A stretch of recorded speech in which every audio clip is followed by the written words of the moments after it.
السلام عليكم حبايبنا. وحشتونا.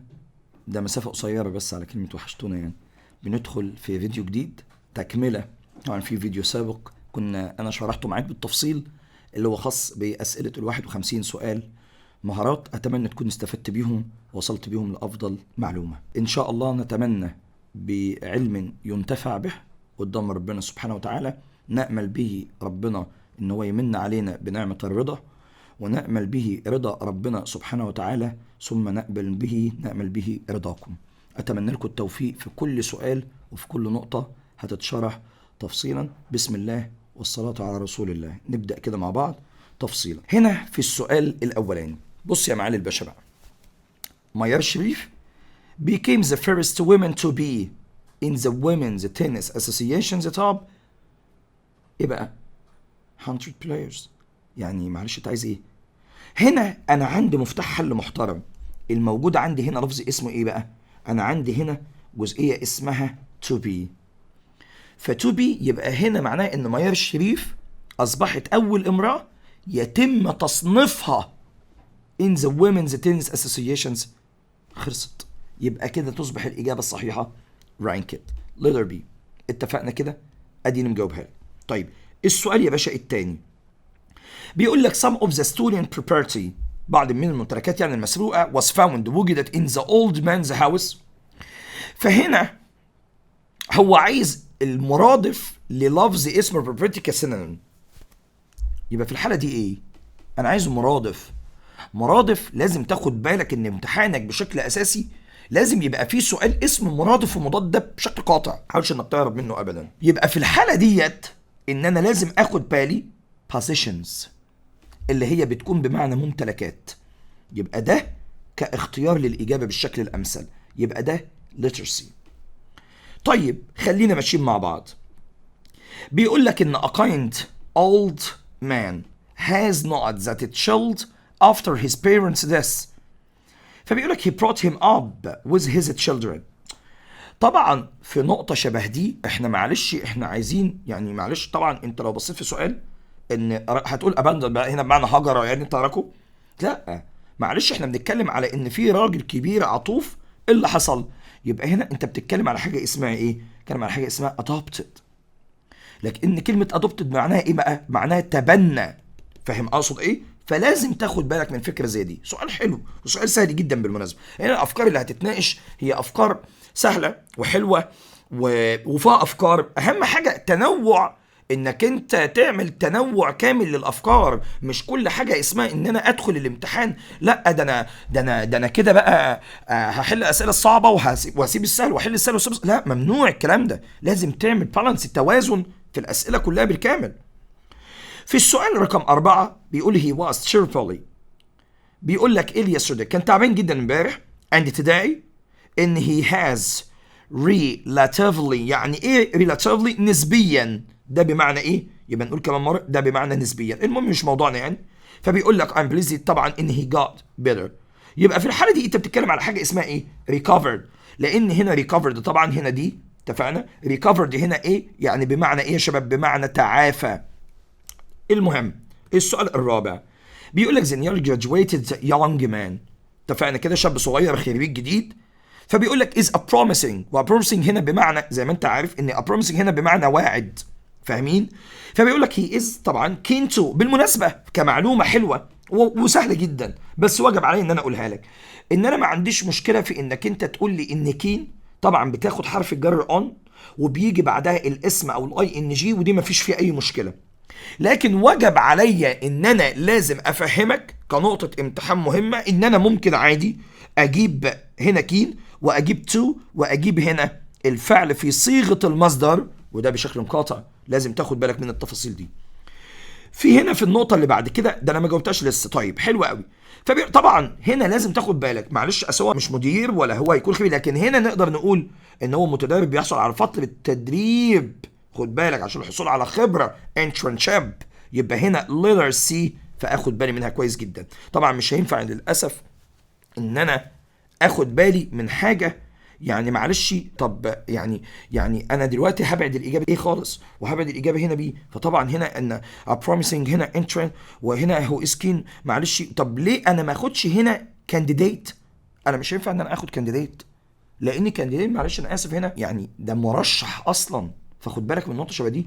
ده راجل بيتكلم على متدرب يعني واعد في الحصول على وظيفه جديده او الى اخره من اللي احنا بنتكلم فيه عادي. طيب في النقطه 6 بيقول لك did you know that ان many people ان كتير من الناس visit Brazil. حلو قوي. to know at the famous carnival in Rio de Janeiro. حلو قوي.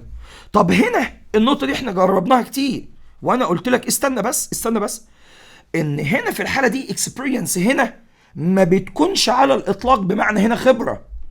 هنا كلمه experience لما بناخدها هنا في الجمله، معلش انا عندي هنا experience تعامل معامله الفعل بمعنى يواجه او بمعنى يجرب. شفت انا قلت ايه كويس؟ بمعنى يواجه او يجرب.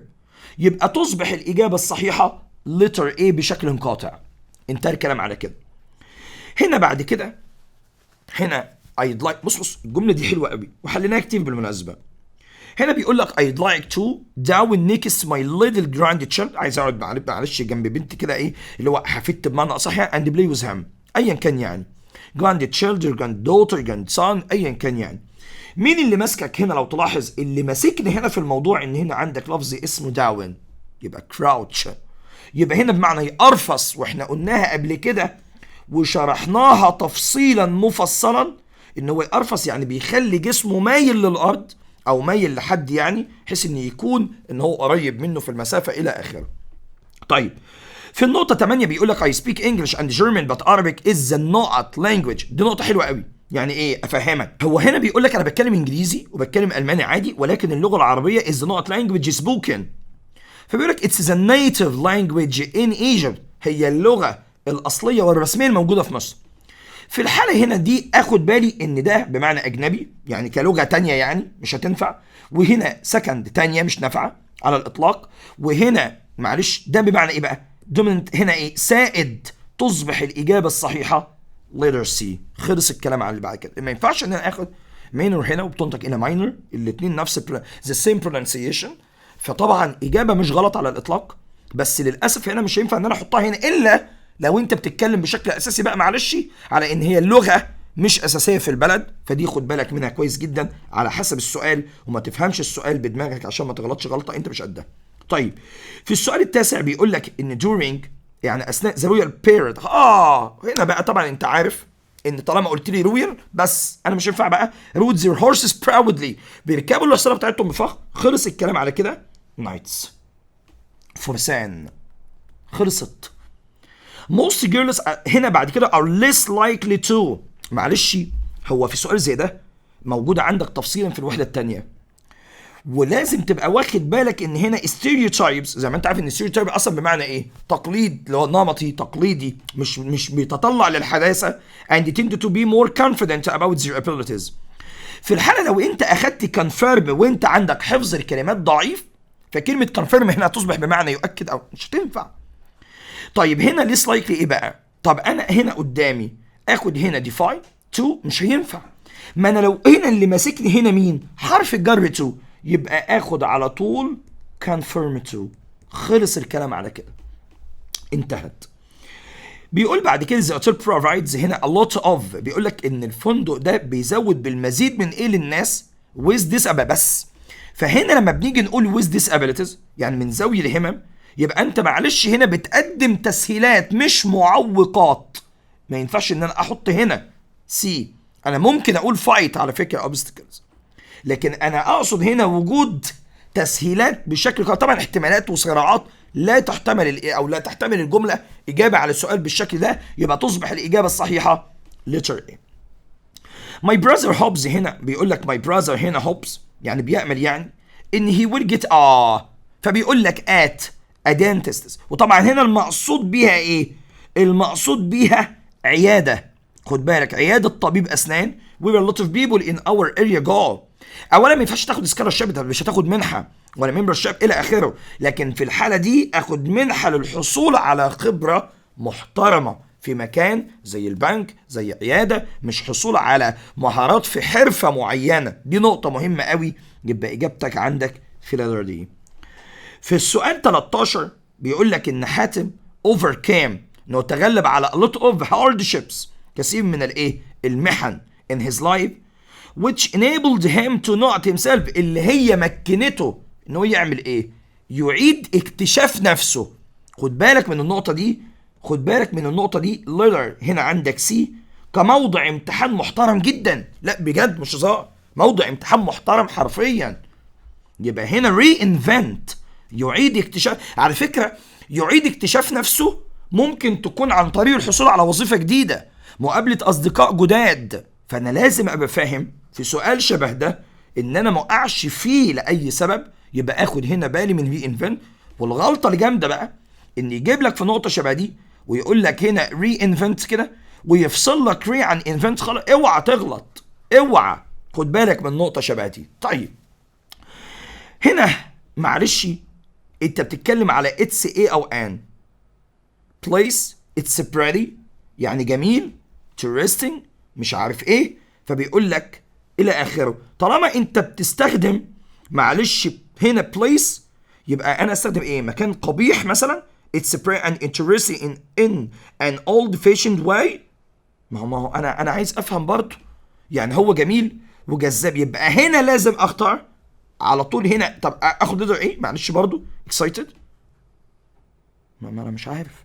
يبقى كده انت معنى ان في طالب على فكره ياخد الاجابه دي او ياخد الاجابه سي، يبقى ده اسمه طالب مش فاهم السؤال، جذاب او ممتع، لكن ده مثير، اللي هو يعني بيشعر بالاثاره او المتحمس.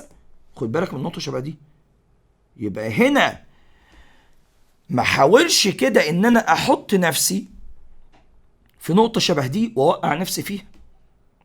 خد بالك من النقطه دي، وخد بالك من نقطه انت عندك بيكيتشرسك هنا الكيو دي بتتنطق كعادي جدا. في بعض الطلبه بتنطق بيكيتشرس كيو، وده نطق صحيح تماما مفيهوش اي مشكله لاي سبب. فخد بالك من الكلام ده كويس قوي لو سمحت. بيقول لك هنا the movie، فهنا بيقول the movie is going to be shown again at the نقط of hundreds of people. هنا لو بصينا في نقطة شبه دي ان بيقول لك ان الموفي ده is going to be shown، فبيقول لك هنا again، فبيقول لك at the نقط وحط لك البلايندز، فبيقول لك of 100. يبقى هنا لازم تبقى واخد at معلش ده، يبقى لازم اخد بالي. بص at وجا قايل the request وجا قايل of، فكلمة at the request of معناها بناء على طلب مين؟ مئات من الناس. يعني يقصد يقول لك يعني ان الفيلم او العرض التقديمي ده ان هو سوف يعاد مرة اخرى، يبقى بناء على العرض التقديمي او بناء على طلب يعني الناس او مئات من الناس. لازم تاخد بالك من اللفظ اسمه at the request of كموضع امتحان محترم جدا. طيب حلو قوي. في السؤال يا حبايب 16، في السؤال 16 النقطة دي جميلة، لا جميلة بجد. فهنا بيقول لك ان the Nile River Valley is truly a gift، هو عبارة عن منحة من ربنا سبحانه وتعالى لمصر. بص على عظمة السؤال بكل ما تحمل الكلمة من معنى. السؤال ده مشهور جدا على فكرة. without its water and rich soil the Egyptian civilization. معلش طالما انت قلت لي بدون المية بتاعته والتربة الخصبة، لازم حرفيا ان انا استخدم مين؟ حالة تالتة. وهنا معلش يعني انا اعمل ايه بقى؟ يعني اقول wouldn't have been emerged؟ لا، تصبح الاجابة اخد wouldn't be emerged، مش هتنفع.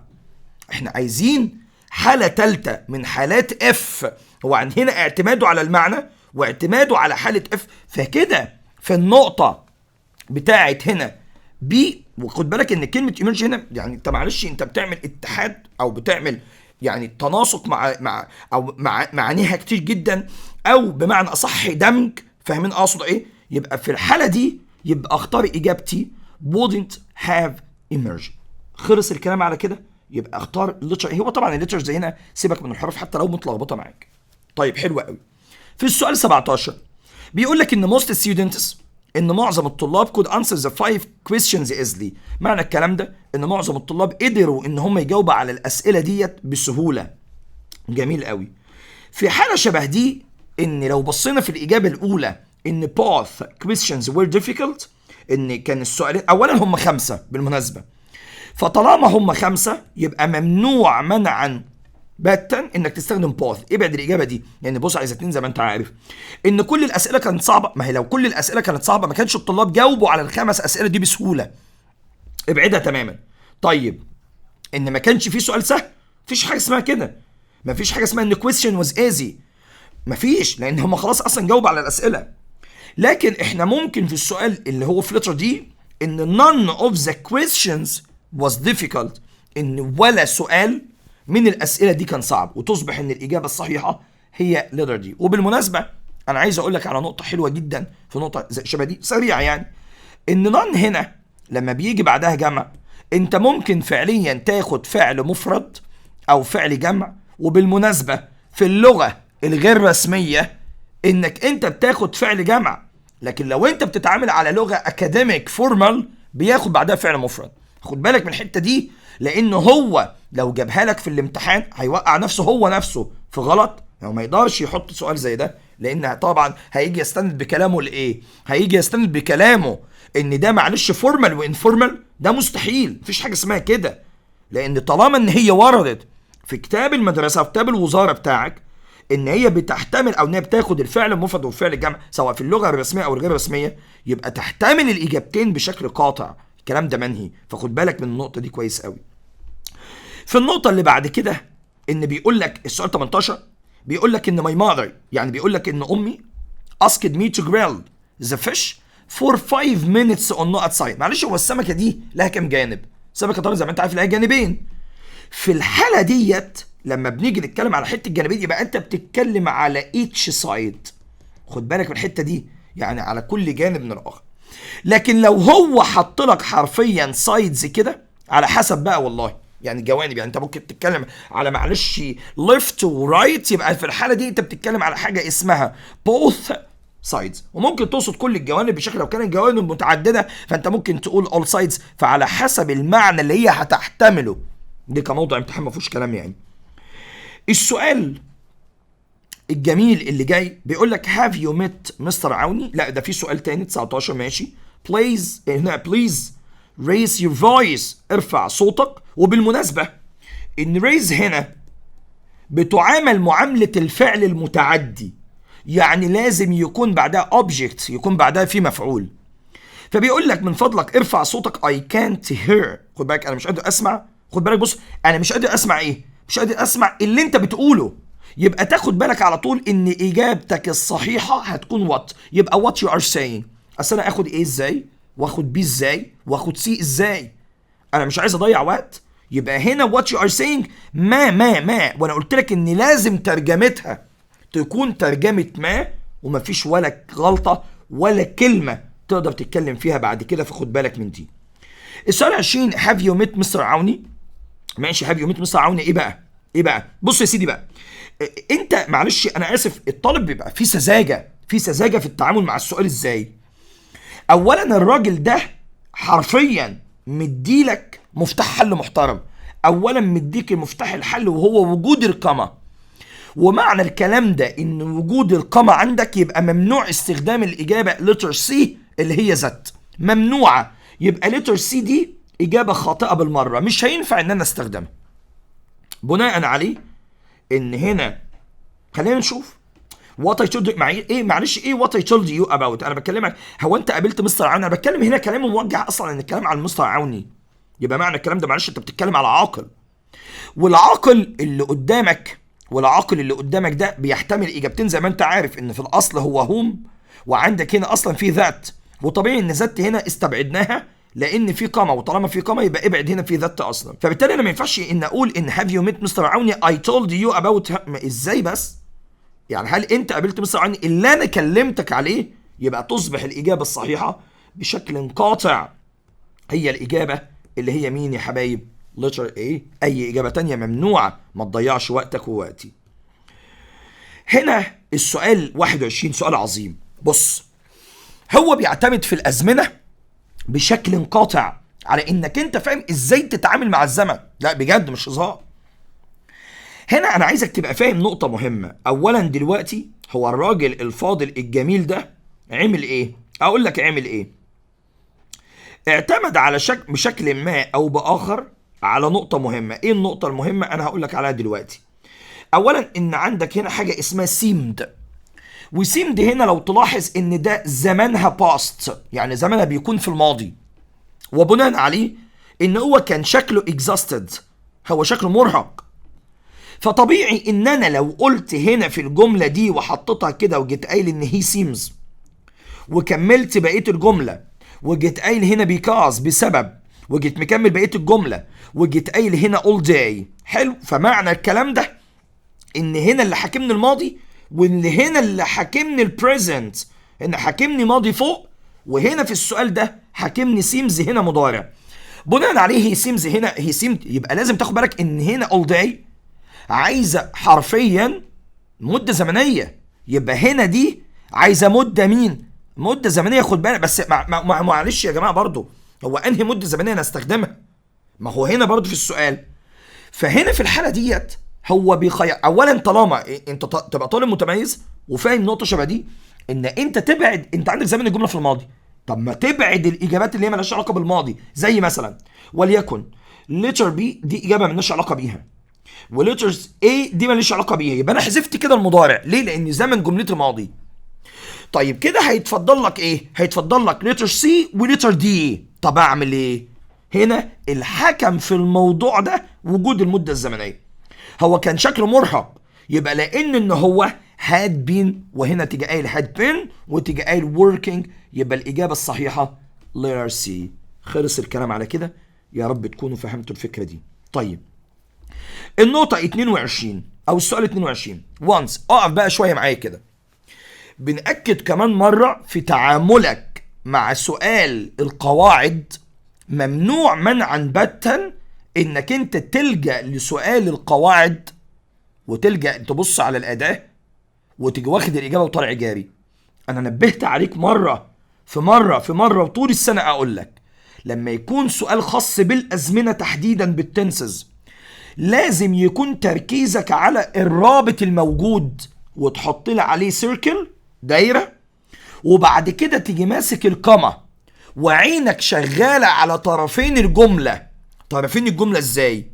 يعني انا عندي رابط موجود وعندي في قمه موجوده وعندي بقيه الجمله الناحيه التانيه، لازم ابقى انا طالب متمكن وفاهم ان هنا في جمله. بص على اللي قبل القمة واللي بعد القمة. طب هو عايز الإجابة قبل القمة، اللي هيحدد لك اختيار الإجابة شوف أنا كلام واضح، اللي هيحدد لك اختيار الإجابة للرابط هو اللي بعد القمة، لأن هو عايز الإجابة قبل القمة. فهتلاحظ إن will go to the club with my friends إن دي زمانها future بس كده. لو أنت طالب متميز هتفهم إن طالما أنا زمن جملتي future مستقبل، يبقى أنا لازم أبعد تماما الإجابات اللي ملهاش صلة بالواقع. أبعد الإجابة سي وأبعد الإجابة دي. أنت طالب متميز على فكرة جدا، هو ده الطالب الشاطر، مش إنك تروح تاخد الإجابة. أنا ممكن آخد مع وانس ماضي بسيط ماضي بسيط، باص سمبل باص سمبل، ممكن آخد معاها باص سمبل باص بيرف، ممكن آخد معاها حاجات كتير. فخد بالك من نقطة شبه دي كده هيتفضلك إيه. وأنا نبهت عليك إن قلت لك قبل كده لما يكون عندك فيوتشر، لما يكون عندك مستقبل هنا، يبقى ما قدامكش غير زمنين، يا اما زمن اسمه present perfect، يا اما زمن اسمه مضارع تام، يا اما زمن اسمه present simple اللي هو المضارع البسيط. اتفقنا كده؟ فتصبح الاجابه الصحيحه letter B. بس كده اتفقنا يا باشا، ونفضل الكلام على كده. خلصت خلاص. يبقى عرفت ازاي تتعامل مع الرابط كويس عشان تبقى طالب متميز. مفيش حاجه اسمها ان انا اغلط غلطه. طيب السؤال اللي بعد كده 23 بيقول اي، بعد كده حط لك بقى الجبس وقال لك اسمع هنا مفتاح الحل ايه؟ مفتاح الحل كله في الموضوع ده ان هنا ثواني بقى اما اشيل لك بس الايه الجزء ده. مفتاح الحل هنا ايه؟ مفتاح الحل هنا في جزئيه مهمه. ايه الجزئيه المهمه دي بقى؟ الجزئيه المهمه ان انا عندي طالما انا بكلمك على فعل مضاف له ING، يبقى انا لازم ده مفتاح الاجابه، مفتاح الحل بتاعي. يبقى في الحاله دي انا ما ينفعش، لان لتر بي عايزه تو المصدر، وليتر سي عايزه الاي ان جي، وهنا طبعا بتاخد تو طبعا ما تنساش، وهنا وش عايزه تو المصدر وانت بتتكلم، يعني فاهم اقصد ايه ولا لا؟ يبقى في الحاله دي ما قداميش غير كونسيدر. فانا لو طالب متميز بقى ان انا ابقى فاهم ان كونسيدر دي اصلا بيجي بعدها الاي ان جي. احنا رجعنا للكلام ده، مش عايز اقول لك تفاصيله كانت عامله ازاي واحنا بنراجعها، ما سيبناش معلومه بفضل الله سبحانه وتعالى الا ما كانت متراجعه معاك تفصيلا. في النقطه 24 باي ذا تايم، هرجع اقول لك كمان مره، الطالب المتميز وهو بيتعامل مع اي سؤال يخص سؤال الازمنه، ان الازمنه اساس الانجليش بتاعك مفيش فيها كلام. معروف ان اي طالب مش مظبط ازمنه، يا ابني انت ما انتش مظبط حاجه. ازمنه يعني الازمنه نفسها مش مظبوطه، يعني معنى الكلام ده ان قاعده الاكتف والباسف هي كمان مش مظبوطه على الاطلاق. معنى الكلام ده ان قاعده المباشر غير المباشر مش مظبوطه على الاطلاق. معنى الكلام ده ان قاعده الاستنتاج مش مظبوطه على الاطلاق. معنى الكلام ده ان كل حاجه حرفيا موجوده مش مظبوطه. افهم الكلام ده كويس قوي. فنرجع نقول ان الطالب المتميز لما يجي يحل سؤال الازمنه هيمشي زي كلام تقول زي ما محمود مسعود قال لك بالظبط. هتحدد الرابط اللي موجود بتاعك في الزمن عادي، عادي جدا، مفيش فيها اي مشكله. وبعد كده هتبص على القمه الموجوده قدامك، هتشوف هو عايز منك ايه في الاجابتين. هو نفترض ان هو عايز اجابتين، وهو ده ما بيحصلش عموما، بس نفترض يعني للتدريب ان هو عايز اجابه قبل واجابه بعد. والله نشوف الاجابات. طبعا ان باي ذا تايم هو كده كده اصلا جاي بعدها باست سمبل والناحيه الثانيه باست بيرفكت، مفيش فيها كلام دي. وطبيعي ان انا لو ما لقيتش الباست بيرفكت الناحيه الثانيه من الجمله يبقى انا هاخد هنا باست سمبل باست سمبل، وده طبيعي برضو. وطبيعي برضو ان لو عنده مستقبل فانا هاخد بريزنت بيرفكت او بريزنت سمبل، ده مفيش فيه كلام. اذا الاجابه الاولى لتر ايه اجابه خطا بالمره، مش هتنفع ابدا. بس خد بالك ان في الاجابه بتاعت بي تمشي. فانا هنا لو حطيت في الجزء ده وجيت قايل هاد وجيت قايل تشيكد، معلش هو هنا حاطط بعد اند تصريف كام للفعل؟ تالت للفعل. يعني هو حاطط الجمله كده في صيغه الباسيف، مش حاططها في صيغه الاكتف نهائيا. وبناء عليه ان الجمله كده هاد تشيكد اجابه غلط. ليه؟ لان الجزء ده خاص بصيغه الباسيف، بصيغه المبني للمجهول. وطلابنا عارفين كويس جدا ان انا علمتك ازاي تحل المبني للمجهول بطريقه ان محدش يقدر يتعامل بيها غيرك انت كطالب عند محمود مسعود في التعامل مع الباسيف. لان انت عارف كويس جدا ان انا مديك المفاتيح الحل اللي غير اللي هي بمعنى صح غير تقليديه بالمره في التعامل مع زمن او مع القاعده بتاعت الباسيف. فهنا ده مش موضوعي. فاذا الاجابه بتاعت بيها تصبح اجابه غلط لان انا عايز صيغه الباسيف.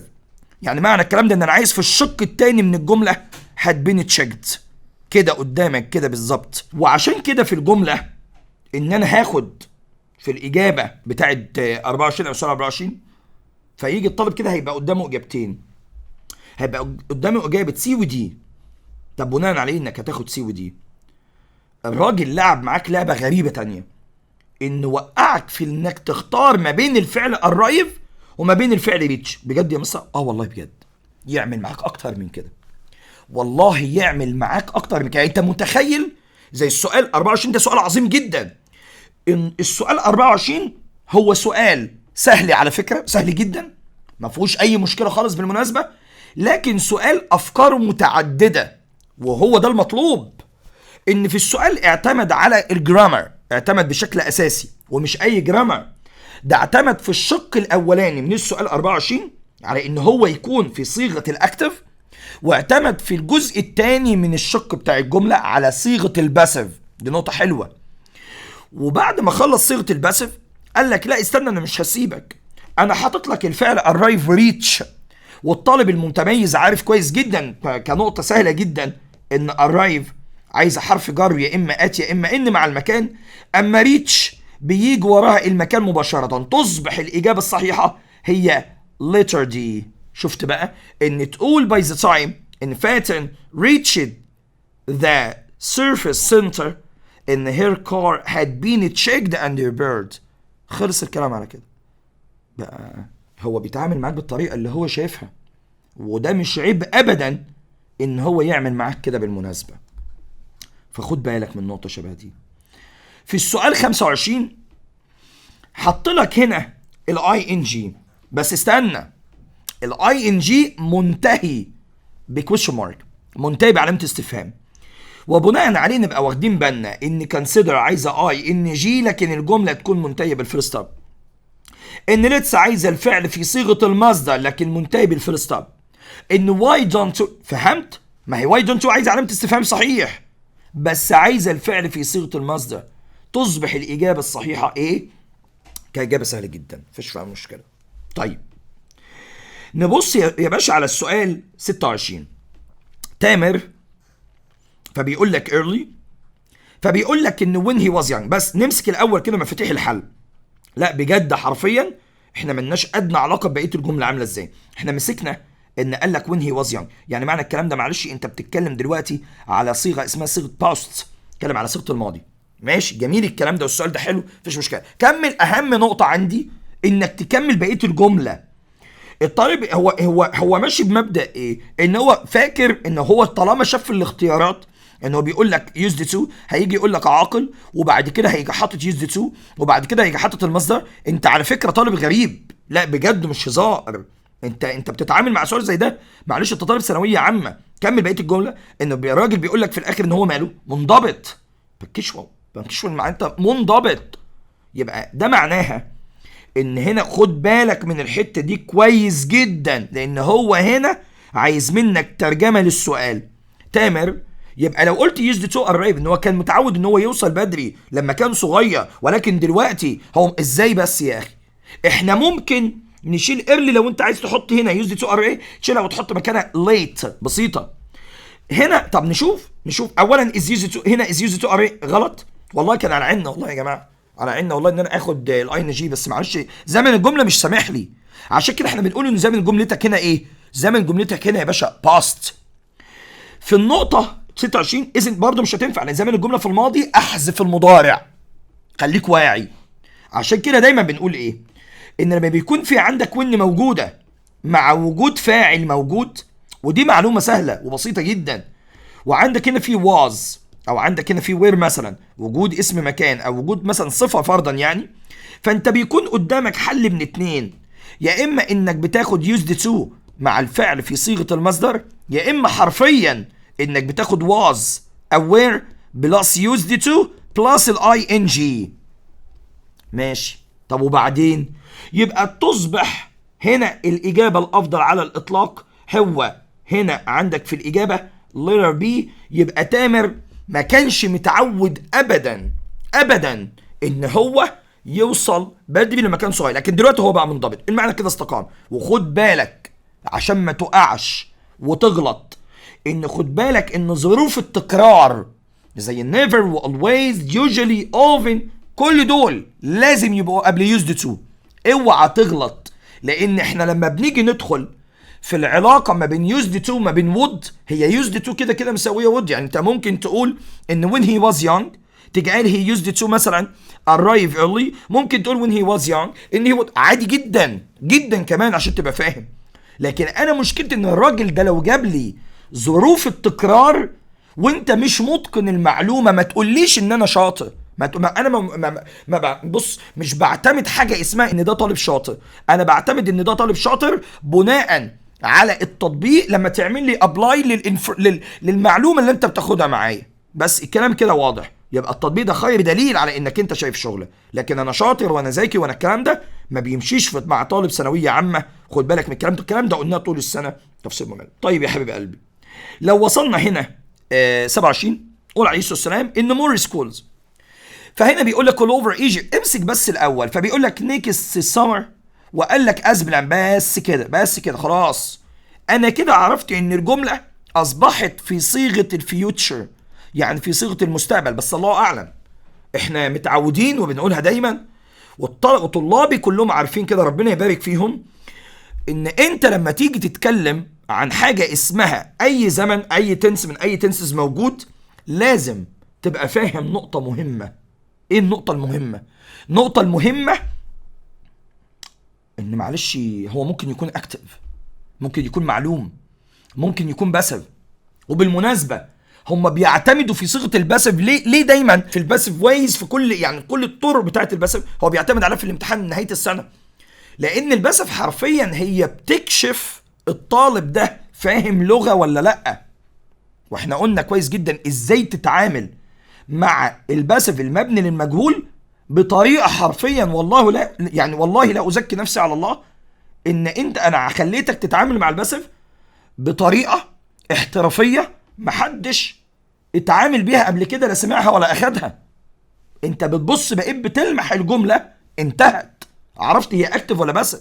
لان الاكتف والباسيف المبني للمعلوم المبني للمجهول هو عقده الثانويه العامه فعلا بجد. لان لما بيخش في النقاط الادفانسد في الثانويه العامه يعني مثلا having مثلا تصنيف ثالث في المبني للمعلوم having been وتصنيف ثالث عادي يا عيني يقول لك when ing when تصنيف ثالث الجمله تبدا بالاي ان جي الجمله تبدا عين الطالب يقول لك هو ماشي بالطريقه التقليديه بتاعته ان يقول لك ان المبني للمجهول ان الفاعل مش الكلام ده كلام انا مش عارف يعني انا يعني انت يعني مثلا احنا كمدرسين او انا بتكلم على نفسي هو انا ايه يفيدني ان انا ما ادخل اقول للطالب معلش يا جماعه ان الجمله في الاكتف مكونه من فاعل وفعل ومفعول وادخل له واقول له في الباسيف معلش يا جماعه ان الجمله بتبدا ايه ده تهريج بجد والله ده تهريج بكل ما تحمل الكلمه من معنى.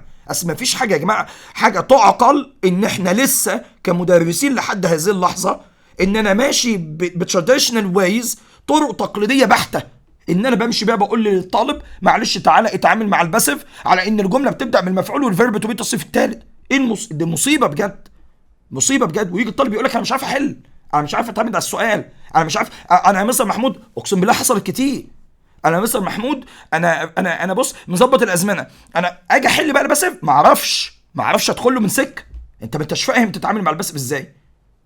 وديت يشهد الله سبحانه وتعالى ان طلابنا ما شاء الله لا قوه الا بالله عندهم الامكانيه في التعامل مع بص اي جمله باسيف ممكن تخطر على بالك وممكن يجيبك كموضوع امتحان يعني لو سقف الطموح بتاعه طلع لفوق قوي انتهت خلاص خلصت. احنا بنتعامل مع معلش ادفانسد بوينتس.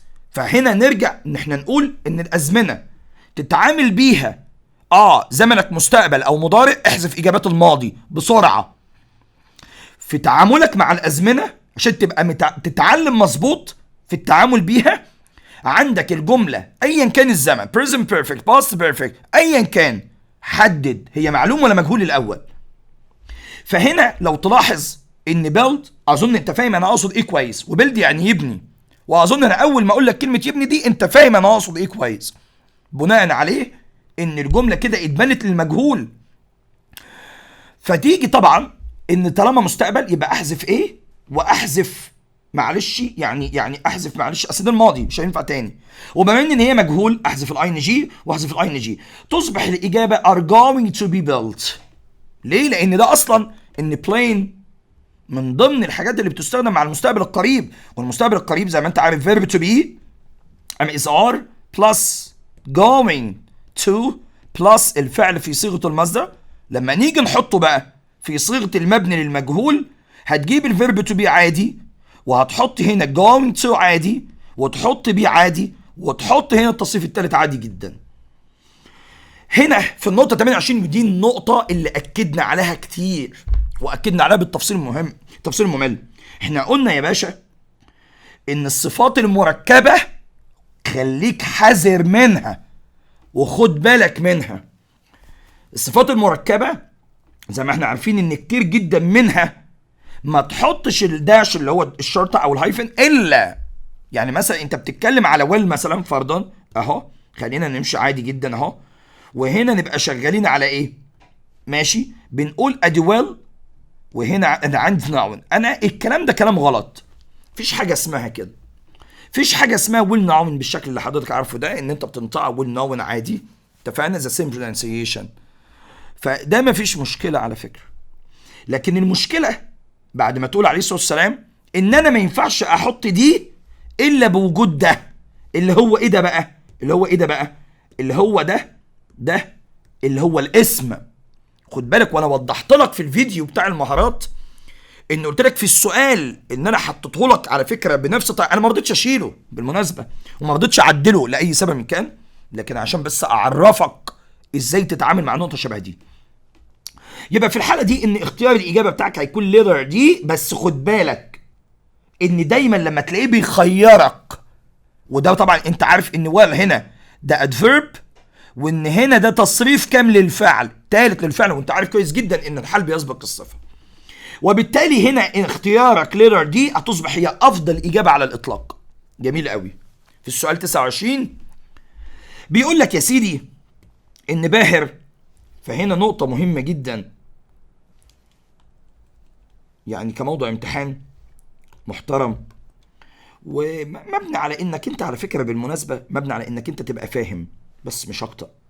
فبيقول لك ان باهر، فبيقول لك he always depends on himself، هو دايما بيعتمد على نفسه. تعرف ان مفتاح الاجابه ده هو عايز منك فهم بالمناسبه، هو مش عايز منك حاجه. ليه اقول لك انا؟ لان هو بيقول لك ان هو بيعتمد على ايه؟ بيعتمد على نفسه. فطالما هو بيعتمد على نفسه يبقى حرفيا هو مش بيطلب من حد ليه. بس انا ما عودتكش على كده، انا عودتك انك تقرا السؤال بالشكل الامثل. اولا usually let's someone help him do، لا طبعا لانه بيعتمد على نفسه. usually ask someone to help him do، لا طبعا احنا اسفين برضو لان هو بيعتمد على نفسه.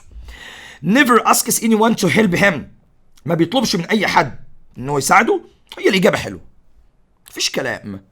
بس انا ممكن ابص على دي برضو ان هو never review، ما بيرفضش ابدا، لا طبعا معلش، يبقى تصبح الاجابه الصحيحه مين يا حبايب؟ never asks anyone to help طبعا do his work. يبقى هنا اصل معلش هنا انت بتتكلم على depend on، وبتتكلم depend on طبعا بالمناسبه بتساوي count طبعا on، تساوي هنا relay تساوي on الى اخره، يعني كمعلومه بسيطه اقدمها لك برضو. السؤال 30 نفس فكره المهارات، ان الراجل بيقول لك change، الجمله دي تحفه بكل ما تحمل كلمه المعنى. والنقطه دي السؤال 30 ان انا قلتها، والله قلتها لطلبه السنتر كامله، قلت لهم خدوا بالكم من نوع سؤال هو ممكن يجيبه لك في الامتحان، ترى انت مش واخد بالك منها، يجيب لك حرفيا نقطه او سؤال زي النظام القديم، ويجي يقول لك حولها لي، لان النظام الجديد بتاعك في الاسئله معلش انت بتتكلم يعني على open questions، انت بتتكلم على اسئله مفتوحه، يعمل اللي هو عايزه بالمناسبه حرفيا بجد. يعني يجيب لك الجمله زي السؤال ده كده ويقول لك ان ايمان ست سمير، ويقول لك ان I haven't received an email from you for a very long time، وحول لي الجمله من فضلك. يبقى ده معناه حرفيا ان الراجل بيقول لك انت مذاكر ولا لا. طبعا لما تيجي بتحول للاسف هي ايمان مش انفورمد، هي ايمان مش بلغت سمير انفورمد بقى، وخد بالك ان انفورمد ده معناه يبلغ بشكل رسمي. فطبعا ان شيهاز لا طبعا مفيش كلام زي ده. وغير كده خلينا ان انا يعني انفورمد لطيفه، بس يعني في افضل منها. وخد بالك ان ايمان بيتكلم مع سمير، يعني انا ممكن اقول لك ان ايمان، ممكن اقول لك مثلا عادي told، عادي جدا جدا جدا. فاهم اقصد ايه؟ دي نقطه مهمه تاخد بالك منها. فعشان كده انفورم ممكن نستثنيها، ممكن اجابه نعديها. خلينا نشوف. طبعا ما تنساش ان محمود مسعود في سؤال زي ده قال لك نقطه، قال لك يا ابني انك ما تمشيش في المباشر والغير مباشر يعني الدايركت والاندايركت سبيتش اللي انت بتنطقها لدايركت واند اندايركت سبيتش على فكره. فاهمين؟ اللي بجزئيه ان يقول لك انا حافظ ازمنه وانا مظبط ازمنه، انا ما عنديش مشكله في ده برضه. لكن احنا عارفين ان في نقطه محترمه انا قلتها لك، قلت لك خد بالك ان كل مضارع بيحول لماضي، بص على الجمال بقى، ما لم يوجد مانع. طلابي عارفين كويس قوي ان من النقاط الفارقه في الجزئيه دي شرح محمود مسعود في المباشر والغير مباشر، اللفظ الاجمد على الاطلاق يقول لك ما لم يوجد مانع. اتمنى تكون انت بس فهمتها، وانك انت ما تتشرحش لاي طالب باسلوب تاني. في الحاله دي احنا هنقف هنا على hasn't هنا received، ودي اجابه خاطئه طبعا لان ده مضارع فمش هتنفع. لو بصينا على ايمان تولد سمير ذات ان معلش ان هي، والله يا جماعه هي فعلا، بس في غلطه ان قلت لك ان الضمير ده لازم يكون عائد على الشخص الاولاني اللي بيتكلم، وقلت لك في معلومه ان يفضل التعامل مع الضمائر من خلال السياق، من خلال السياق العام مش من خلال حاجه تانية. ماشي؟ فانت بتجيبليش حاجه من دماغك عشان عيب. في نقطة زي دي ان انت عارف انا ليه بشدك؟ عشان دي نقطة واحد زيك ما يغلطش فيها. انت اكبر من انك انت تغلط في النقطة الشبه دي. لا ده حقيقي، مش مجاملة بجد. احنا بنقول ان طلاب ما شاء الله لا قوة الا بالله محمود مسعود عيب قوي ان هم يغلطوا في سؤال ان حرفيا انت اكبر مليون مرة من انك انت تغلط في نقطة شبه دي. احنا بفضل الله سبحانه وتعالى اتعاملنا تقريبا احنا تالتة ثانوي، يعني من اول حصة بدأتها معاك لحد اخر حصة انا شغال معاك لحد اللحظة دي، لحد اللحظة اللي انا بكلمك فيها دلوقتي، ان احنا بفضل الله سبحانه وتعالى كنا من افضل وما زلنا من افضل الناس على الاطلاق في ازاي نتعامل مع ثانوية عامة بلا منازع بفضل من الله سبحانه وتعالى. فعيب قوي ان تخلي سؤال زي ده يغلطك، او انك انت تتعامل مع السؤال باستهزاء فيعلم عليك في الامتحان. ممنوع الكلام ده منعا باتا، وعايزك تتأنى وبالراحة في قراءتك للسؤال بدون اي خطأ وبهدوء وبدون سرعة وبدون ان انا اقول انا عايز بسرعة ان انا عايز انجز عشان ان انا اراجع. الكلام ده غلط. اهدى، ما تمشيش في حل الاسئلة بالبطيء القوي فيعجزك او بالسريع قوي فيغلطك ويوقعك في الغلط. عايزك تبقى طالب متمكن لاقصى درجة. طالب سمير ان شي مظبوطة في الاجابة ديت، ادي شي موجودة، فشي هنا عايدة على ايمان hadn't received an email from him for long. طبعا طيب، بس ما عنديش مانع بالمناسبة ان انا اشوف دي غلط. ليه؟ لان انت بتقول لي معلش اسكت. يا سلام، ايوه يا مستر محمود ده جميلة يا حبيبي. الجملة او الاجابة بتاعت دي هي فعليا الاجابة صحيحة، بس انا عايز اقول لك هنا ان هو في نقطة زي دي لم يطلب سؤال. هو ما طلبش منك سؤال يا ابن الحلال عشان تروح تحط لي سؤال. الراجل جايب لك جملة خبرية عادية جدا، يعني حولها لي معلش بقى ريبورتد ستيتمنتس بقى. خليك واعي كده وشاطر، ربنا يجازيكم خير كلكم بلا استثناء. في السؤال يا باشا 31 سؤال عظيم، والمفروض ان انا عودتك بفضل من الله وحده ان في نقطة شبه ديت ان انا قلت لك ايه؟ ان انا يا باشا قلت لك معلش من فضلك يعني which of the following isn't، بس كده isn't punctuated correctly. انت عارف ده معنى الكلام ده ايه؟ معنى الكلام ده ان انا عندي 3 اختيارات اجابتهم صحيحة مفيش فيها اي مشكلة، وفي اجابة واحدة فيهم هي الاجابة غلط. طب ما تستعجلش، طب خلينا نمشي واحدة بواحدة. وائل اولا ده محدش بينادي على وائل عشان تحط معاه مثلا منادى او كذا، ووائل ما فيش بعد مثلا بكلمك بعديه جمله عشان تفصل وائل بكما وبعد كده جملتها او سؤال. مفيش كلام شبه ده. يعني انا لو بصيت هلاقي ان قال لك هنا 25، قال لك هايفن، قال لك يير، قال لك اولد. عظمه العظمه. انت انسان محترم على فكره، يعني دي اجابه انت المفروض انك مذاكرها. لازم تشجع نفسك انك انت انسان تستحق انك انت تكون كويس جدا بالمناسبه، وده كلام مش مجامله. كلكم طلبه كويسين. سيبك من بي، خليك بعد كده في سي. I bought a list of طب بس كده انا عايز هنا توضيح. a bottle of milk، حطيت الكما مش عارف ايه، لقيته بيقول لي عنده حليناها بالنص قبل كده، جاب فوق الممتازه.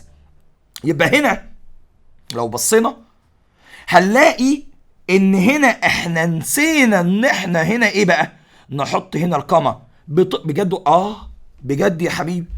ولو انتوا فاكرين النقطة دي على فكرة، يعني السؤال 31 انت ممكن تتعلم منه نقطتين. اولا مش نقطتين بالمناسبة، انت تعالى اقول لك انت في السؤال 31 اتعلمت منه كم قاعدة. القاعدة الاولانية انت عرفت ازاي تتعامل مع الهايفن وما تغلطش فيها، اللي هي الداش بمعنى اصح يعني. النقطة التانية انت عرفت ازاي تعمل كولن اصلا بي وتديك اكسبلانيشن، يعني بتديك توضيح وتفاصيل وكانك بتكتب امثله يعني، وبتوضح بالقمه وتحط الاند يعني عادي جدا. فيبقى اقصد ايه؟ تحط الفلسفه عادي. النقطه الثالثه انك هنا اتعلمت كتير معايا ان ياسر في الاول، وقلنا هنا في قمه عشان انت خلاص جبت الشخص فبتفصل الجمله عنه كده. دي نقطه جامده جدا. وكمل بقيه الجمله بقى. معلش انت يعني انت لما بتيجي تحط هنا سيمي كولن هنا، معلش انت بتحطها ليه؟ انت بتحطها ليه؟ عشان تفصل ما بين جملتين كاملين وما بين رابط تشيل، هي محطوطه مكان رابط اصلا، زي ما قلت لك ان دي محطوطه مكان اند. يبقى اتعلمت كام؟ اتعلمت اكتر من 4 نقاط محترمه. طب النقطه بقى المتميزه اللي انا عايزك اخليك تاخد بالك منها، خلاص انت عرفت دي حط يعني مكان اند على طول، ان انا قلت لك ان انا هنا ممكن اجيب اقول مثلا هنا في نقطه زي دي هو بيقول لك ذا وومن، خلاص اهو ادي ذا وومن عادي جدا اهو، خد القمه، وعندي هنا في هو، وعندي هنا في ليفز، وعندي هنا نيكست مش عارف ايه، كمل، خد القمه وقال لك اس، وقال لك جوينج، وقال لك تو ترافل ابرا. الناس يجي يقول لك ايه؟ يجي يقول لك تفاصيل ومش تفاصيل، ويقعد يقول لك حاجات غريبه. يا حبيبي بمنتهى البساطه انا اتعامل مع وجود القمه مع ضمائر الوصل باحترافيه بطريقه واحده وسهله جدا جدا جدا. انا بشيل الجزء بتاع who lives next هنا next door to us، بشيله تماما من الجمله، واجي ماسك the woman اوصلها فين؟ اوصلها بنهايه الجمله بتاعتي، وبناء عليه اديتك جمله كامله مكتمله المعنى complete sentence complete meaning، اصبحت خلاص. يبقى كمل الجمله كده، كمل الجمله اهو، هتلاقي بيقول لك ايه؟ بيقول لك ان the woman، ويقول لك is، ويقول لك going، ويقول لك to، ويقول لك live abroad. عظمه العظمه، عظمه لله وحده. فهمت المقصود ايه؟ يبقى هنا كنقطه مهمه، اظن انت عرفت ازاي تتعامل مع القمه مع ضمائر الوصل. شيل الجزء اللي في النص ده، امسك الاسم مع الجزء الاخير من الجمله الثانيه اللي بيقول لك تفاصيل الاساسيه، هيديك جمله كامله. يبقى انت كده ماشي، فيش ولا غلطه عندك في نقطه شبه دي. طيب نقول عليه الصلاه والسلام الريفلكتيف طبعا اسم مقارن انعكاسي.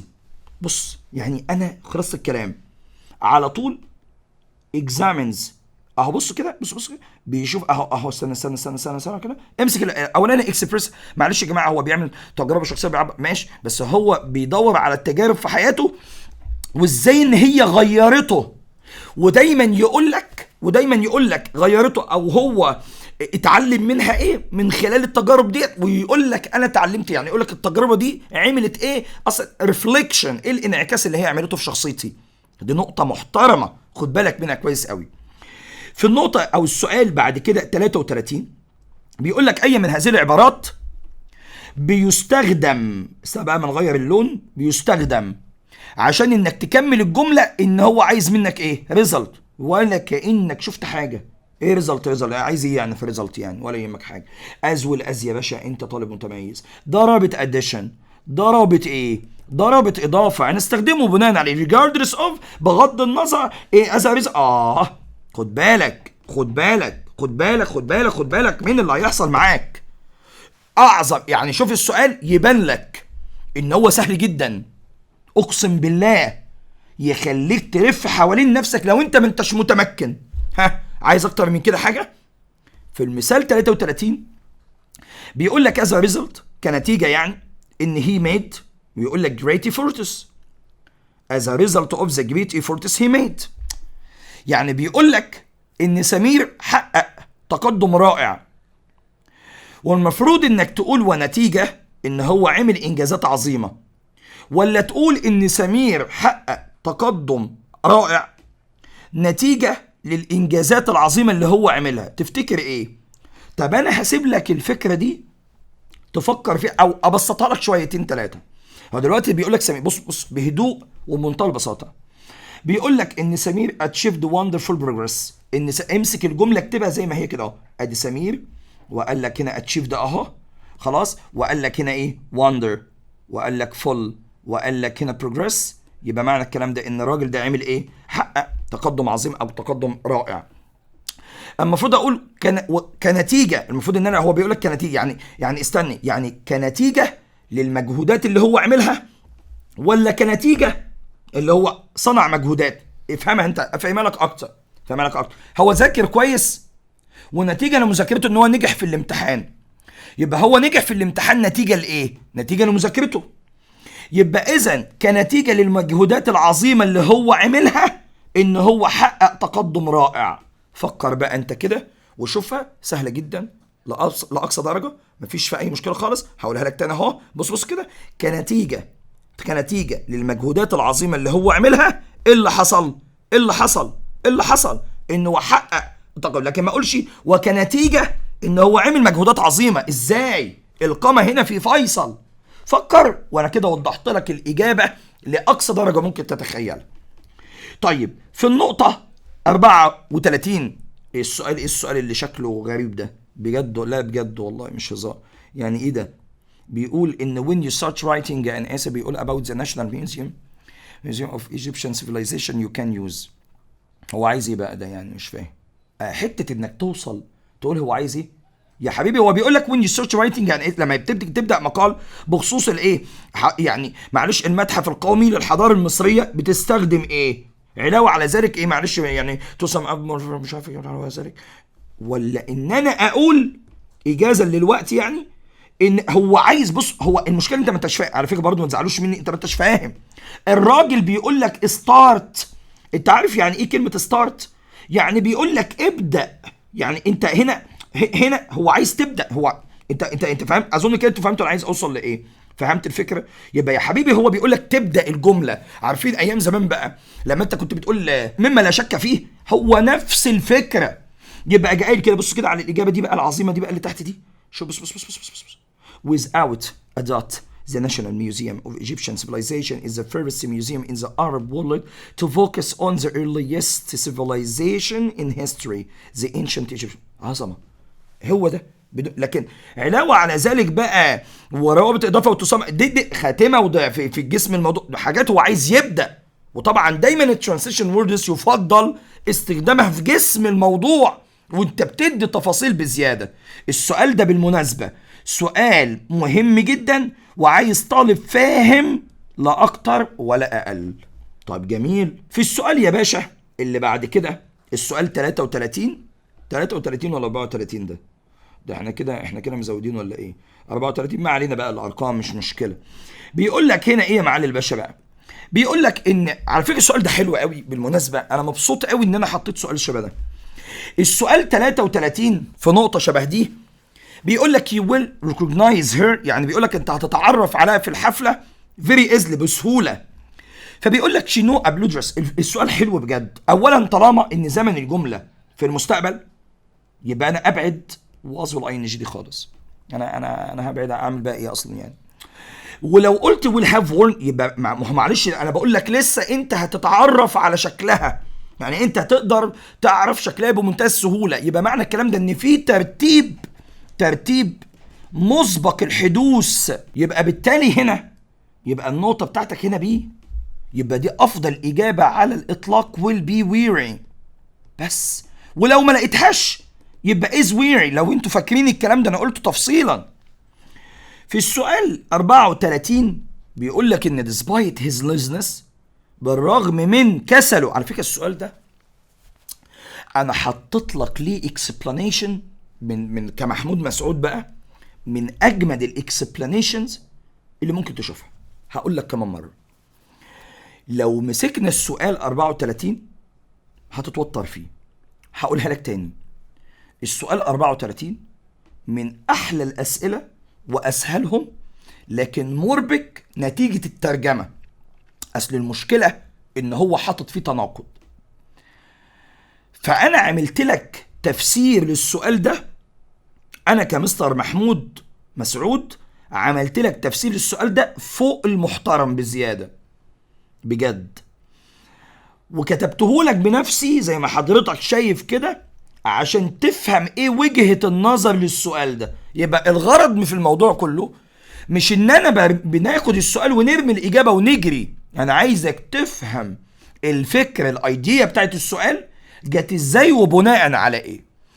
Despite his laziness، بالرغم من كسله، ان اخويا has quite a good character. a good character on average في المتوسط يعني، ولا يعني معلش ولا on a bigger scale ولا on show ولا on balance. سؤال سهل بس انا ممكن اقول ان بالرغم هنا كسله ان اخويا شخصيته كويسه وما بص على الجمال بقى. بص على جمال تفسير السؤال اللي انا كاتبه لك بنفسي هنا. ومع ذلك ان on a bigger scale his laziness might overshadow his positive traits مثلا. ده مش تفسير للإجابة اللي فوق. لا لا لا لا لا لا لا، مش تفسير للإجابة اللي فوق. خد بالك من الحتة دي كويس.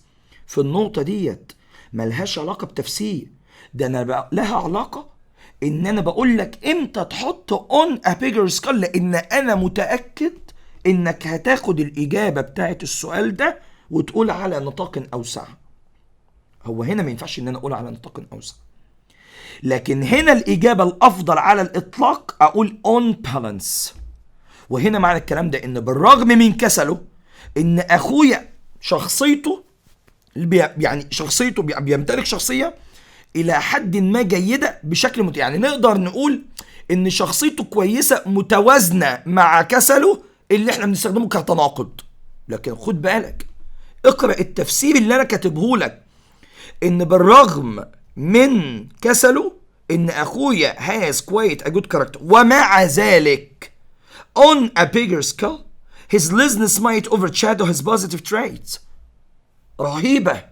رهيبة بجد. فهمت الفكرة ماشية ازاي؟ ركز فيها بالله عليك تفصيلا. السؤال 35 I am still repairing the computer don't yet. هو على فكرة أنا لسه بستخدم الكمبيوتر، يعني ده سؤال سهل جدا يعني. look it into، لا طبعا plug in يعني معلش plug in تشغل حط الفيشة، لا يعني معلش. يبقى هنا أنا هقول ما تطفهوش، معلش سؤال سهل عادي جدا. هنا she was so هنا قال لك هي منغمسة منشغلة ملهية في مذاكرتها ودراستها لدرجة ان هي she refused to get married، رفضت ان هي تتجوز. يبقى طبعا اظن انت عارف الاجابة ايه اهو، بدون يا عزيزي ما اتكلم معاك كلمة واحدة انتهت. خد بالك من الحتة دي.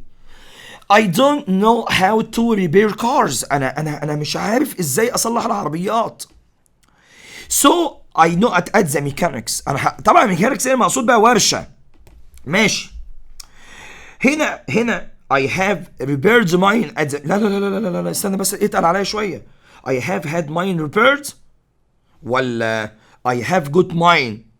ما هو mine دي ده ضمير ملكية مش صفة ملكية، ده ضمير. يعني mine اللي حضرتك شايفها دي عايدة على ايه؟ عايدة على ماي ايه؟ عايدة على ماي كار، على عربيتي. فاهم اقصد ايه ولا لأ؟ فالمقصود هنا بماي كار يبقى المقصود بيها ان ماي كار ديت معلش غير عاقل. اتقل بقى شوية، اتقل عليا. يبقى هنا have repaired mine. طب ازاي انا راجل ما بعرفش تصليح العربيات؟ اهو سؤال زي السؤال 37 ده عايز طالب فاهم بجد. يبقى هنا بي دي غلط، مش هتنفع اصلا. واي هاف تو انا مضطرب. ما هو يا ابني انا مضطرب ازاي؟ انا راجل ما بعرفش اصلح عربيات، يبقى دي غلط. طب I have had mine repaired ولا I have got mine to repair؟ ما هو I have got mine to repair معنى الكلام ده ان انا يعني معلش انا بقنع مين؟ عشان معلش اصل انت معلش انت ده عندك ماين هنا تصريف يعني ماين ده غير عاقل، يعني اصل تصريف ثالث. اذا تصبح الاجابه I have had mine repaired، يبقى الاجابه الصحيحه على الاطلاق لتر ايه. شفت جمال تفسير السؤال؟ اهو سؤال زي السؤال 37 سؤال سهل، بس اسمه سهل ممتنع. يعني سؤال سهل جدا بس عايز طالب فاهم. اولا هي ماين ديت عايزه ايه؟ عايده على مين؟ النقطه الثانيه ازاي ان انا اتعامل معاه؟ انا راجل ما بفهمش في تصليح العربيات، يبقى هبعد الاجابه بي ودي تماما من الاجابات. ان I have repaired mine ازاي انا صلحتها وانا راجل I don't know how to repair cars. انا ما اعرفش ازاي اصلح عربيات اصلا. فاهم القصه مش ازاي؟ وهاف تو ما ينفعش. يبقى عشان كده احنا قلنا ايه؟ احنا قلنا ان have او get لما بيكون بعدها من قاعده الكوزيتيف السببيه غير عاقل، يبقى تصريف ثالث لمين يا حبايب؟ للفعل. اظن كده انت فهمت القصه. السؤال 38 بيقول لك، هو السؤال ده حلو وجميل. بيقول لك ان her past experience made her to get the position.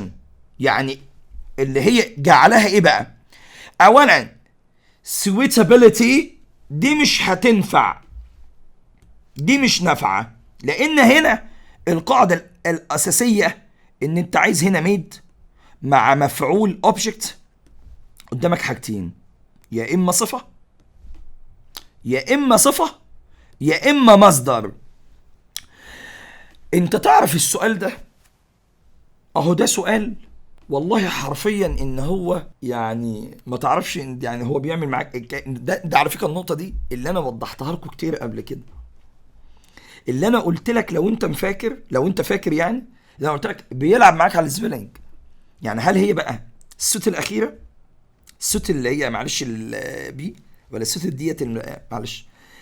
اظن انت فهمت ان هنا انت عايز مين هنا. اولا مش هينفع ان انت تاخد هنا سوتد، هنا مش نافعه، لان هي افضل حاجه للسوتد دي انك انت تعمل كده بي، تيجي قايل سوتد كده وتيجي قايل 2 بي سيتد 2، دي افضل قاعده ليه.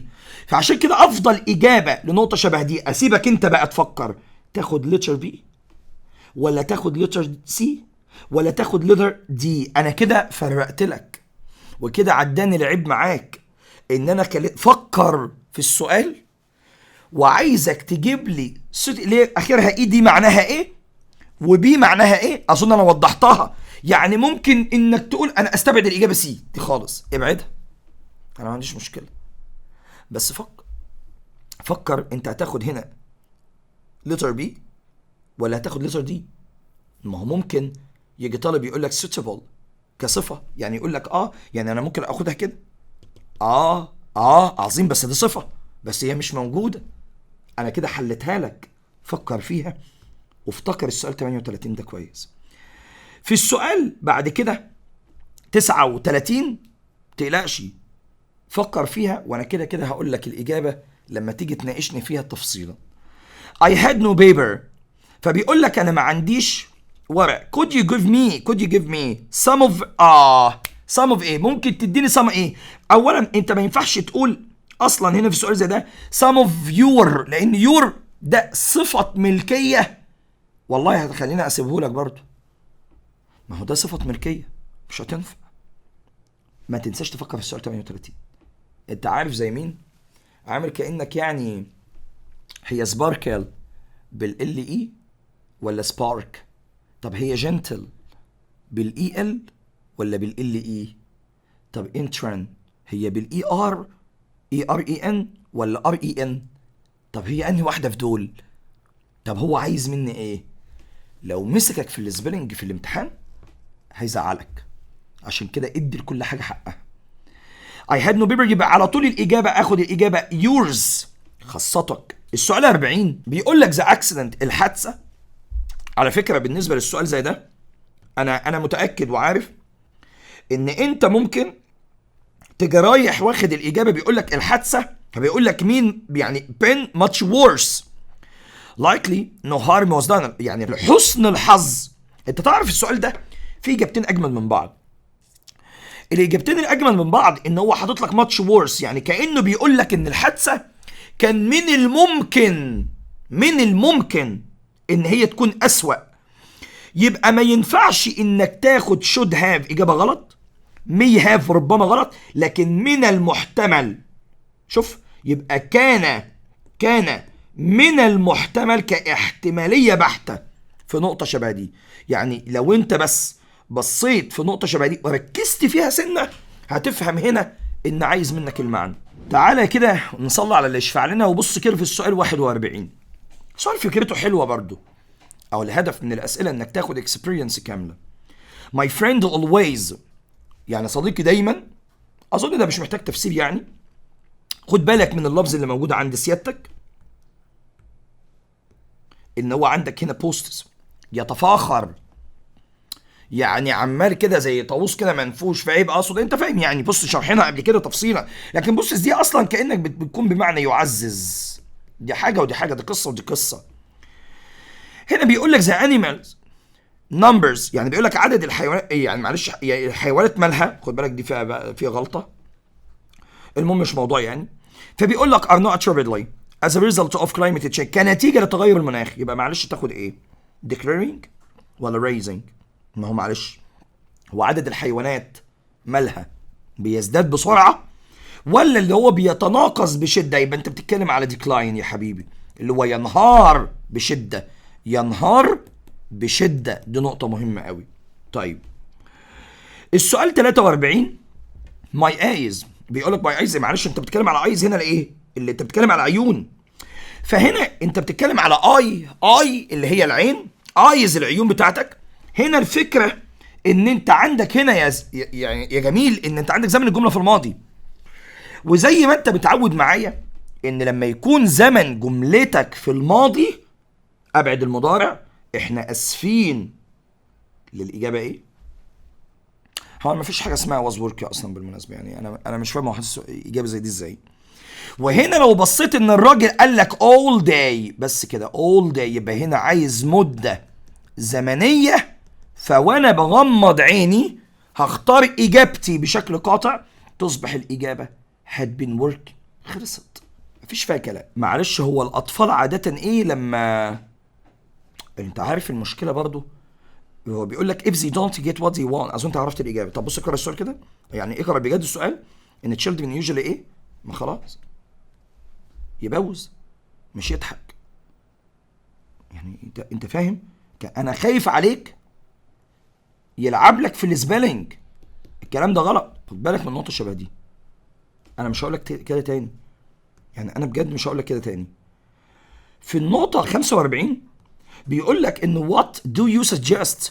معلش خلاص خلصت، بس اهدى بس عليا، خلصت اي ان جي. لا بجد انت في انا فاهم دماغك، يعني انت في مخيلتك ان ده سؤال سهل. سؤال سهل ده ما فيش حاجه عندنا اسمها سهل. احنا عندنا ان السؤال ده يعني انا مجتهد فيه لاقصى درجه. خلصنا، انا خلاص suggest اي ان جي انتهت. مستر زكي كان مصدوم لما هو دخل او التحق بالشركه بتاعتنا. هو هنا الفكره ان هو ايه؟ ان هو كان مصدوم. طب لما هو كان مصدوم ليه بقى؟ لان هو لم يكن معتاد ان، يعني هو ما كانش متعود ان هو يعمل كده. فطالما هو ما كانش متعود، يبقى اذا اجابتك في صيغه النفي القاطع يبقى didn't use. ان المعنى عايز كده في الجمله دي. بيقول لك I no longer hang out with my friends as. بس اهدى. هو اولا ان طالما هو اتعامل معاك في السؤال على ان هو جاب لك هنا no longer موجودة، يبقى معنى الكلام ده بشكل قاطع ان لازم تبقى فاهم ان no longer موجودة، يعني ان اجابتك تكون used to، او ان يقول لك على حسب، ممكن بقى طبعا verb to be، او على حسب يعني اللي هنا، يعني ممكن تبقى used to be لو انت عندك في صفة. فهنا انت عندك هنا اصلا فعل اساسي. خد بالك من حتة شبه دي. يبقى لو انت قلت لي get used to يبقى انت عايز هنا اي ان جي. خير، بصوا يا جماعة، خير الكلام ما قل ودل. انا ما بحبش الف ياما في السؤال، ما بحبش اقعد اماطل في سؤال. انجز نفسك، عندك فعل، خلصنا. يبقى get used to مش هتنفع، فتصبح طب انا اعمل ايه؟ ما هو هنا انا قلت لك الفكره بمنتهى البساطه يا حبيبي، واضحه جدا على فكره وما فيهاش مشكله ابدا. used to عايز المصدر used to be، خلصت، بسيطه، انا مش فاهم في حاجه. يبقى تصبح الاجابه الصحيحه letter C. خلصنا. هنا بيقول لك ان when I got. بص خلينا الاول نمسك الفكره ماشيه ازاي يا جميل. الفكره هنا ماشيه ان انت عندك هنا في when وعندك هنا في got. ده باست سيمبل. يعني ايه باست سيمبل؟ يعني ده ماضي بسيط. ماشي. فبيقول لك لما وصلنا الحفله بيقول لك ان ميني بيبول. ماشي، استنى خلينا بس يعني ايه، خلينا نمشي مع بعض ونشوف ايه اللي هيحصل. فيجي الطالب يقول لك هو دانس يعني يرقص، فعادي يا مستر محمود لما وصلنا الحفله ان كان في ناس بترقص كتير. جميل والله صح. طب بجد صدقا صح مش غلط. يعني انا ممكن اخد في السؤال 48 ماضي مستمر، بس انت نسيت في فكره ان ماشي انت هتبعد الاجابه بقى خلاص، انت هتبعد الاجابه اللي هو دي وهتبعد الاجابه دي ايه. ماشي، امنا بالله، انا ما عنديش مشكله في الموضوع ده خالص. لكن انت عندك مشكله انت كطالب، ان حرفيا بجد انت كطالب ما تزعلش، انا اسف ان انا بجد بتعصب، ان انا مش متخيل ان ده سؤال يوقعك. انت دلوقتي عندك لفظ اسمه already. طب فهمني، هو انت حاطط already دي مع وير والاي ان جي ليه تحط لي already مع وير والاي ان جي ليه؟ هي already اللي موجوده قدامك دي بتسمى مع ماضي مستمر بذمتك؟ ولا تصبح ان الاجابه الصحيحه انك تقول had already done said؟ اظن طبعا انا يعني ما عنديش كلام تاني اقوله لك في حاجه شبه دي، فخد بالك. في السؤال اللي بعد كده 49، هو اكتر من سؤال 49. وايل. طبعا انا عارف ان انت جميل، واول ما هتشوف وايل فتقول ما عنديش فاعل هاخد الاي ان جي، فاحنا بنقول ان وايل بيجي بعدها الاي ان جي امتى؟ في حاله توافق الفاعلين، ان الفاعلين يا جماعه حرفيا متوافقين مع بعض. ليه يعني؟ استنى بس. طب ما هو يا مستر محمود، يا حبيبي انت عندك هنا my dad fell asleep، فبابايا هنا نقدر نقول عليه ان مش هينفع ان انا اخد while doing لاي سبب. انا اسف مش هينفع اقول while doing my homework. انا لو بتكلم على نفسي اقول لك ماشي. فتصبح افضل اجابه على الاطلاق while I was doing my homework. انتهى الكلام على كده. وانا قلت لك ان في حاله عدم توافق الفاعلين ايه اللي يحصل لو انا عندي فاعلين مش متوافقين؟ نلتزم بجمله كامله لكلا الطرفين. احنا قلنا الكلام ده كتير. be careful in the bathroom. خد بالك في الحمام. ما هو هقول لك، ما انا استنى بس. ما هو طالما انت بتقول لي be careful يعني كانك بتقول لي صيغه امر مش في الماضي. so it's slippery يعني بنقوله بيزحلق. فانت عندك هنا it's ان دي is اهو. يعني ده ايه ده؟ يعني مش فاهم ده ايه ده مضارع. يعني لو انت مش فاهم انا افهمك، ده مضارع. فطالما مضارع فانا ابعد الاجابه ايه؟ الحمد لله فضل ونعمه. حذفت الاجابه ايه؟ ما تستهونش، لان دي بتوفر عليك مجهود ودي بتوفر عليك وقت، فانت ما تستهونش بحاجه شبه دي. استنى، هو بيقول لك I have been cleaned، انا اللي اتنضفت. الجمله انت عندك فلور، يعني هنا الجمله في صيغه الايه؟ في صيغه الاكتف، يعني في صيغه المعلوم. جميل. طب طالما هي في صيغه المعلوم احذف الايه بقى. بص كده، البسل. تصبح الاجابه الصحيحه دي اهو. خلصت، بسيطه جدا اهي. ايه المشكله؟ جايب لك مضارع وزمن الجمله في المضارع، ما تحذف اجابات الماضي. حاطط لك مجهول، طب هي معلوم، ما تحذف المجهول. ما تنجز، ما تخلص نفسك. خلصت، والله بسيطه. في السؤال 51 بيقول لك ان have you ever been camping؟ yes I have. I not. هنا اللي ماسكك في الجمله مين؟ بص ايه بقى؟ 2 years ago. يبقى هنا ده ماضي، يبقى هنا اقول I went. يبقى ايه؟ خلصنا. عودتك وفهمتك وقلت لك ان قاعده اتس تايم، شوف جابها لك ازاي، ان اتس تايم ديت بعدها فاعل. خد ماضي بسيط، تصريف كام للفعل، تصريف تاني للفعل. ماضي بسيط بس بشرط وجود مين؟ وجود الفاعل. لان اتس هنا، لان كده اتس هنا مع اتس تايم دي انت بتاخد تو مع المصدر. ده لو ايه بقى بتاخد تو مع المصدر؟ ده لو انت عندك مفيش فاعل اصلا في الجمله. فاتس تايم لما بيكون بعدها فاعل لازم تبقى فاهم ان اتس تايم ما ينفعش تقول زي جو هاف جان، لازم تقول الاجابه الصحيحه سي اللي هي went. خلصت. few people in Victorian times، طبعا a path فبيقول لك every day. السؤال ده حلو قوي بجد والله. عارف ليه؟ لان لا بجد السؤال 53 فكرته حلوه وجميله ومضحكه، مضحكه بجد. انت اول ما هيجي في دماغك، يعني اول ما يجي السؤال ده، فانت هتقول ان every day دي بتدل على زمن البريزنت سمبل، يعني بتدل على زمن المضارع البسيط. ماشي انا معاك، بس انت نسيت ان بيقول لك in Victorian times، وده من العصور اللي بتدل على زمن الماضي. ولو انت فاكر ان انا قلت لك ان انا ممكن احط every day عادي في الماضي البسيط. انا ممكن اقول لك ان مثلا ان when I was young، لما انا كنت اهو اكتبه لك ان when وجاي لك I وجاي لك was وجاي لك 7 عام، زي عشان لما كان عندي 7 سنين اقول لك ان I played مثلا تنس وجاي لك every day عادي جدا. يبقى هنا الفكره مش في every day، الفكره في ده. فلذلك ان الاجابه سي توقع طلبه عادي جدا على فكره. هو سؤال ساذج على فكره وسؤال سهل، بس هو يعني الطالب ممكن ما ياخدش باله يا اولاد بحاجه اسمها فيكتوريان تايمز. يعني انا بكلمك بصدق، في طلبه ما تقدرش تاخد بالها من حاجه شبه دي. يعني عشان كده انا عايزك تبقى هادي وتبقى متريث في حاجه شبه ديت بالله عليك. بيقول لك اي نقط ان all evening. استنى بس انا عارف انك شاطر، فانت هتقول ان all evening اللي قدامك دي مده زمنيه، مده زمنيه، وهنا از ده مضارع، مضارع، ما انا عارف ان هو مضارع. طب لما هو مضارع تعبني معاك ليه؟ طب ما تحذف الماضي. انت شفت محمود مسعود بيحل معاك ازاي؟ طب انت اتعلمت منه، شوف انت بقالك قد ايه بتشتغل معاه، وشوف انا بقالك، احنا بنعمل فيديوز وبنعمل الكلام ده كله. طب انت عارف انت شغال ازاي؟ فتصبح الاجابه الصحيحه letter B، لان عندك زمن الجمله في المضارع، فتاخد الاجابه have been وتيجي قايل يا باشا فونينج. اهو شايفين النكش ده؟ لازم تكتبه عندك في كشكولك. في النقطه 55 بيقول لك I to get in touch with you all day yesterday. بس اهدى استنى بقى كده. هنا هنمسك yesterday، ده ماضي بسيط، وعندك هنا all day ده مدة زمنية.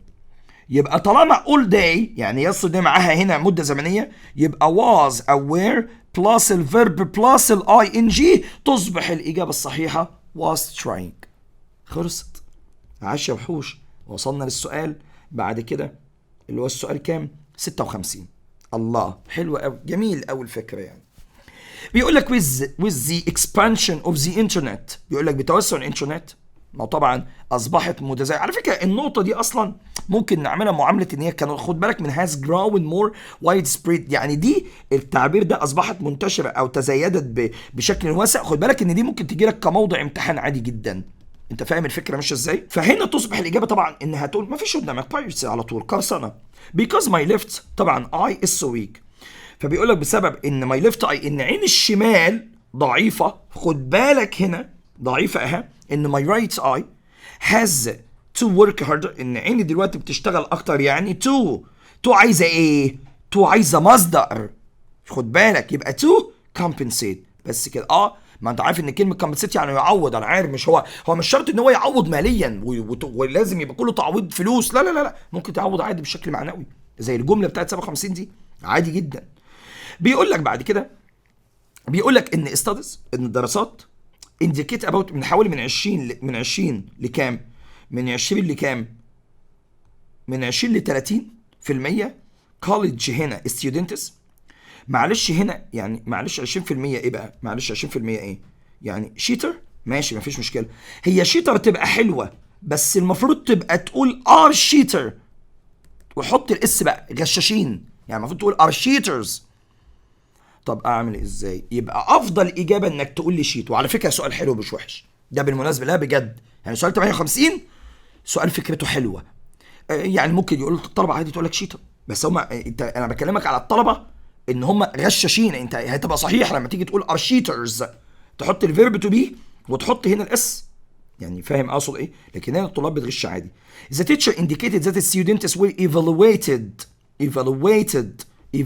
وكلمه evaluated يعني ايه؟ اظن انت فاهم طبعا. evaluated يعني تم تقييمهم without pace، بس كده طبعا بدون تفضيل ولا تحيز، بدون تفضيل اهو، تفضيل او تحيز. don't let appearances، بيقول لك ما تخليش المظاهر. ايه اللي يحصل بقى؟ طبعا هو عايز هنا المعنى، يبقى هنا mislead you تضللك. خد بالك من الحته دي كويس قوي. هنا بيقول لك you should continue to lead a healthy life such as eating a diet. ما هو دايت طبعا ده امنيتكم يعني دايت هنا كان نظام ايه؟ كان نظام غذائي. سؤال ما هو يا جماعه كده، هو مش الثانويه العامه كلها اسئله جايه من المريخ يا جماعه. لا يا جماعه، لازم نعمل بالانس فعلا، توازن. ما هي دي الاجابه فعلا على فكره، يعني ان انا هاخد هنا بالانس عادي. في النقطه هنا 62 ماي سان، فبيبقى هنا احنا سبين. خد بالك يعني لو المهم خلينا نقرا السؤال، يعني نكمل السؤال. يقول لك ان اخويا الف قصه على ان هو اتاخر عشان يتجنب العقاب، يعني ماشي. يبقى في الحاله دي زي ما انتوا بتالفوا كتير كده، يعني في الحاله دي انت عندك هنا اسبن، هنا التصريف الثاني منها اسبان، فخلاص كده يبقى انت بتتكلم على ايه؟ على ليتر ايه اللي هي دي. don't use harsh soap to wash your face, it will هنا ruin your skin. ruin يبقى خلاص يا جماعة اهو بتساوي طبعا يدمر destroy. كل ده اجابات صحيحة، فاهم؟ اجابات جميلة مفيهاش فيها اي مشكلة. السؤال 64 everyone seemed really كل شخص بيبدو ان هو ايه؟ يبقى ان هو ايه؟ مصدوم. يبقى شقد، يبقى شقد، يبقى شقد. وشقد هنا بمعنى مصدوم، ما ينفعش تقول شوكينج صادم. فبيقول لك when I told them that I started smoking ان انا بدات التدخين. surprisingly most of accidental deaths حوادث طبعا اللي هو المميته طبعا. فبيقول لك هنا ايه بقى في السؤال؟ فبيقول لك نقط in the home بتحدث، يعني بيقول لك معظم الحوادث المميته عافاكم الله وعافانا يعني بتحدث فين؟ في البيت. يبقى هنا occur بس خلاص. وهنا خد بالك، خد بالك هنا occur دي نقطه مهمه. يبقى occur دي بمعنى تحدث. طبعا انت ممكن تقول لي تيك بليس، ماشي هتقول لي تيك بليس ايه بقى؟ قول لي تيك بليس ان. هتقول لي هنا هابن، وخد بالك ان هابن وتيك بليس والكلام ده ما بيتبنوش للمجهول، يعني دي افعال لازمه، فعل لازم فعل لازم فعل لازم، اوعى تبنيهم للمجهول هنا. وصلت؟ فالنقطه 66 احنا على فكره 66 67 دي من الاسئله الجميله قوي. بيقول لك ذا بويز ate their dinner، بيقول لك الاولاد اكلوا العشاء بتاعهم بشراهه بجوع يعني ان ماذر بروت with seconds. فهنا هنجرلي هنا ايه؟ معلش اللي واي خلاص يبقى ده اسمه ادفيرب، خلاص كده خلصت. خد بالك من الحته دي كويس.